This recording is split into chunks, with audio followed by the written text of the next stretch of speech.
別高興，別以為叫始早。好，夠啦。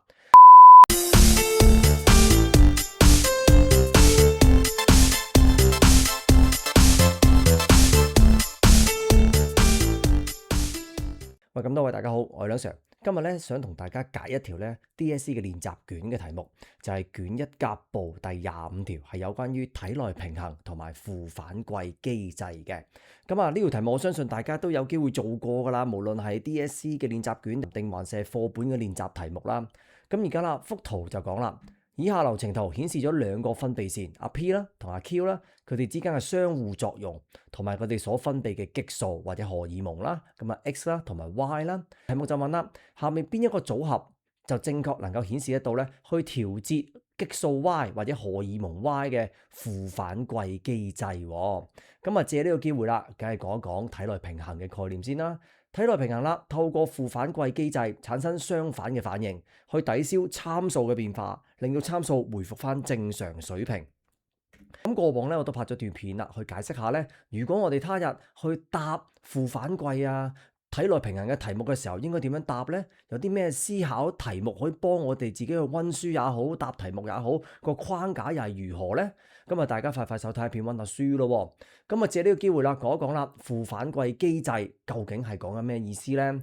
就係啦，喺我哋身體當中某一啲嘅參數或者某一啲嘅因素有個變化，而呢個變化咧係令佢偏離咗正常水平嘅，一係就高過正常水平，或者係低過正常水平，從而啦就會引發一個修正嘅機制，而呢個修正嘅機制就會將呢一個偏離正常水平嘅參數翻去回復翻正常水平啦。過高撳翻低去翻正常水平，過低挫翻高都係去翻正常水平嘅。而當我哋去溫呢一課啊，或者做呢一課嘅題目嘅時候咧，有3個思考問題，我哋係要熟習嘅整個思考邏輯。第一就係發生乜嘢事？題目啦，可能講咗一個行為俾你聽，然後你就要諗下對我個身體會構成乜嘢嘅影響，呢個就叫發生乜嘢事。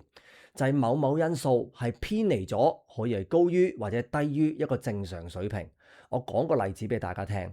如果題目話一個人飲咗葡萄糖水，或者真係食咗一餐飯，係有碳水化合物嘅飯嘅時候啦，咁啊經過消化啦、吸收啊，咁其實佢個血糖水平就會上升，而高過正常水平。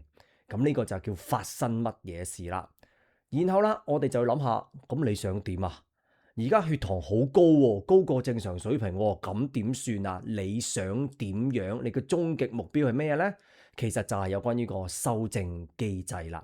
而家血糖高過正常水平，咁點啊？撳翻低咯，去翻正常水平，呢個咪我嘅終極目標咯，係咪？咁啊講就識得講啦，咁你點做先？就係你身體如何反應啦。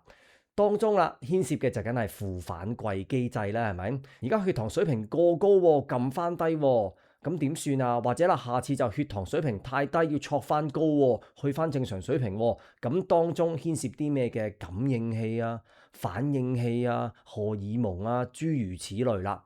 咁所以啦，無論你溫書又好，做題目都好，呢3個思考嘅問題嚇一個框架思考嘅邏輯係好緊要嘅。所以啦，快快手睇下片溫下書咯。而家啦，我哋就嚟入題目啦。咁做呢個題目咧，你會發現環環相扣嘅。內分泌腺 P 咧就釋放咗荷爾蒙 X 咧就對呢個內分泌腺 Q 咧做咗啲嘢喎，唔知咩喎。而阿 Q 咧就會分泌荷爾蒙 Y 啦，而荷爾蒙 Y 咧又會對內分泌腺 Q 啦或者內分泌腺 P 啦又會做啲嘢嘅喎。咁究竟做啲咩嘢咧？咁喺呢啲環環相扣嘅題目底下啦，咁究竟從何入手呢？而家我就教大家一次咯。第一步係睇直接互動，呢個係最容易睇嘅，因為啦內分泌腺釋放荷爾蒙 Y， 而荷爾蒙 Y 題目講㗎，唔係我講㗎。佢話啦，調節荷爾蒙 Y 佢釋放多少嘅機制，其實就係負反饋機制。所以啦，一切我哋由低水平嘅荷爾蒙 Y 開始。喂，而家咧荷爾蒙 Y 好低喎，唔夠喎，低過正常水平喎，咁點算啊？負反饋機制，內分泌腺 Q 就會分泌荷爾蒙 Y，漸漸地荷爾蒙 Y 嘅水平就會上升啦，甚至乎係高過正常水平。咦，剛剛就同大家講咗三大思考題目，而家我哋就嚟睇一睇咯。咦，當內分泌腺 Q 釋放咗荷爾蒙 Y 出嚟之後啦，其實你身體發生咩事啊？咪就係內分泌腺 Q 任務完成咯。頭先唔夠荷爾蒙 Y 嘛，而家放咗啦嘛，放咗夠噶啦，任務完成噶啦。而家荷爾蒙 Y 嘅水平仲要高過正常水平添，所以我哋又要做多一次負反饋。而呢個負反饋就係講緊高水平嘅荷爾蒙 Y 就係會抑制咗內分泌腺 Q。喂，你唔好再放啦，我出咗嚟啦。任務完成啦，你收工啦，呢個就係抑制。所以第三條路係抑制 inhibition。咁去到下一步之前呢，我就想同大家講一講有關於負反饋機制嘅一個哲學，就係物極必反，任務完成就收工。咁你諗下啦，阿 Q 佢就係釋放荷爾蒙 Y， 荷爾蒙 Y 慢慢漸漸多嘅時候就負反饋，叫翻阿 Q 收工啦，你物極必反啊嘛。翻去如果最當初低水平嘅荷爾蒙 Y 冇人抑制內分泌腺 Q 嘅，佢咪繼續做翻嘢咯，係嘛？因為任務未完成啊嘛，係咪？跟住啦就得翻阿一同阿二啦。哎呀，諗邊個先呢？就梗係諗下阿二咯。間接互動嗱，點解呢？因為我哋會發現啦，其實題目都俾咗我哋啦。冇得揀啦，一定係刺激啦，係咪？所以整個故事就係講緊啦，唔係我講噶，答案講嘅都唔係題目啊。答案就話啦，荷爾蒙 X 咧，其實係會刺激咗內分泌腺 Q， 而內分泌腺 Q 就會分泌荷爾蒙 Y。咁其實喺呢一度我哋就見得到啦，原來內分泌腺 P 就係終極大佬啊，佢係話事嗰個人啊。個比喻好簡單嘅啫，阿媽煮緊餸。就嚟煮完㗎啦，想阿女喺房出嚟，咁咪梗係煮緊餸好忙啊嘛，我就指揮阿老豆，叫老豆拍門叫阿女出嚟食飯。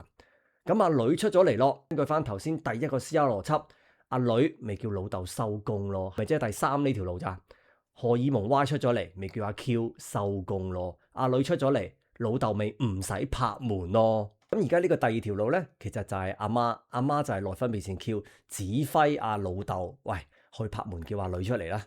OK，咁喺呢一度啦，我哋就諗多一步咯。而家我哋得翻第一步未諗啫，就係荷爾蒙 Y 對內分泌腺 P 嘅影響，亦即係阿女出咗門啦，嚟到飯廳啦，對阿媽嘅影響咯。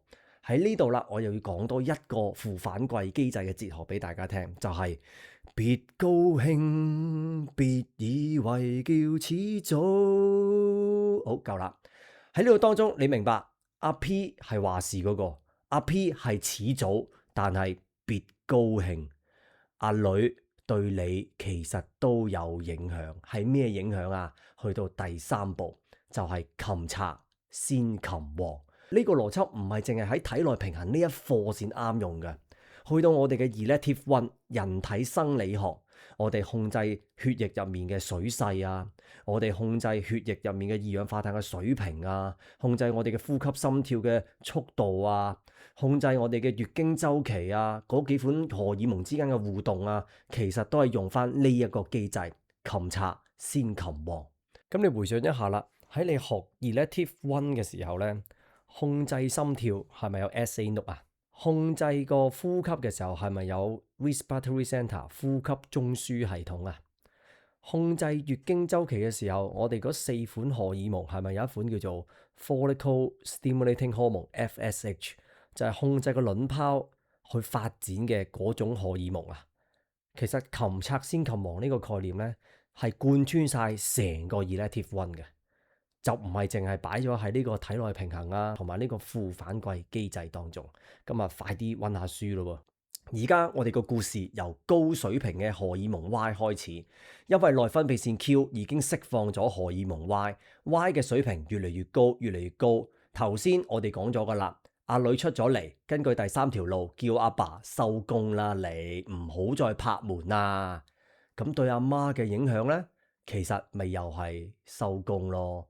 高水平嘅荷爾蒙 Y 其實都會抑制咗內分泌腺 P， 進一步刺激內分泌腺 Q。